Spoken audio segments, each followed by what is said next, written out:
Alright guys, I just want to make another quick video. Actually feels really weird without Marshall here, sitting on the couch alone. And what this video is about is talking about Amanda Nunes. I don't think she gets as much credit as deserved. Over the last two performances, I've actually really dug deeper into her career, just from even the beginning opponents, her losses, stages of her career, that kind of thing. And this video is discussing how she is the greatest woman fighter of all time. I probably combat, and I'm gonna break it down in a little bit. All right, we're gonna start off with her first big win, and most people don't even realize this, but in Bellator there is a featherweight division there too. A three-time defending champion right now defended her belt last Saturday in the main event, and her name is Julie Budd, and she's 13-2 now with 3 title defenses. And people don't even realize that's another ex-champ that Amanda Nunes first beat now. As we go further, she has beaten, she had a good win over Sarah McMahon. It's a decent win, it's a contendership win, but she beat Valentina Shevchenko twice, actually, per se. Once in the third round and in a 5-round fight, so 3 and 5 rounds. And she beat her twice. Controversial or not, I think she'd smoke her anyway if they fought a third time, which does not need to happen. So that is the reigning flyweight champion. So there is another ex-champion that is on her resume for the first part. Then she goes on and she beats Miesha Tate for the championship. Another ex-champion smokes her in the first round with a. I'm trying to think if it was submission or knockout. I know it was UFC 220. Anyway, she goes on and she's beaten Ronda Rousey. And Ronda was supposed to return, put her in an armbar beater, destroys her first round under a minute. So that's on her resume. That's another champ. So 2 more champs. And then she defends her title against Valentina and Raquel Pennington. So like I said, she beat Valentina first. Raquel, horrible fight, but she's just a tough girl. I would never say she's a good win.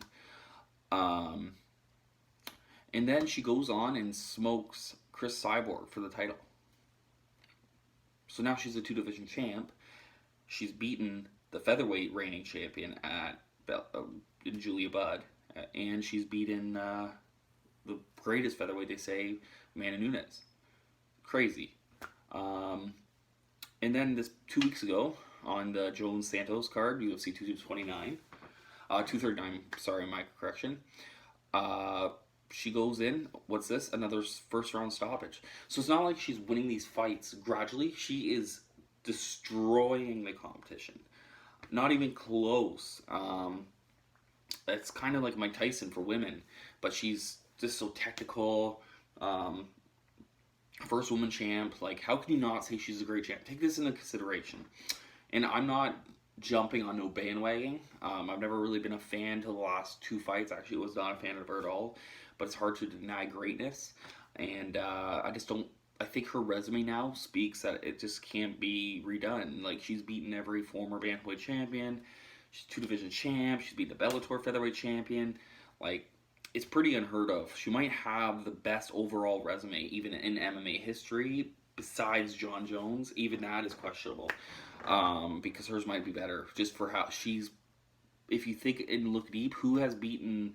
I think it's 5 former champs. No, she's beaten 6 former or current UFC champs, plus a featherweight Bellator champion. So she's beaten overall 7 world champions, and most of them came in the first round.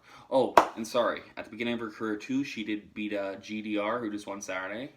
That's another former featherweight champion. So there's another one. So 7 former champions, 6 UFC former champions.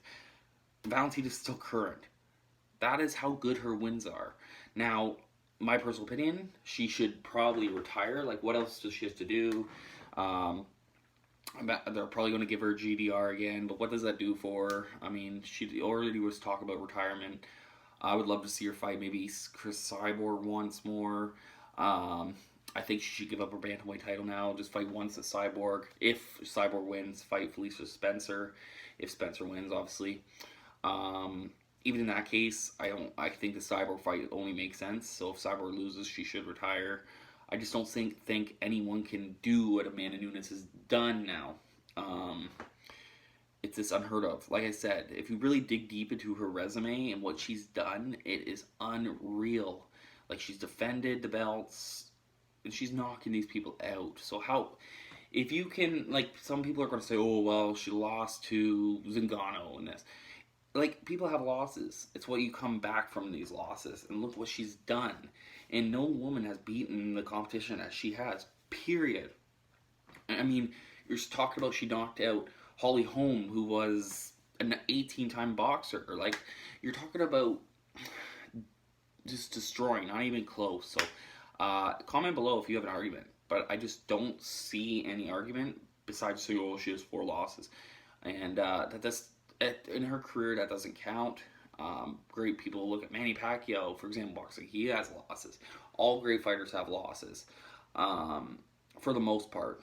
But yeah, give me an argument, and I would love to come back with it. Thanks. And shout out to Big Black Boykin from Robin Big. I don't know.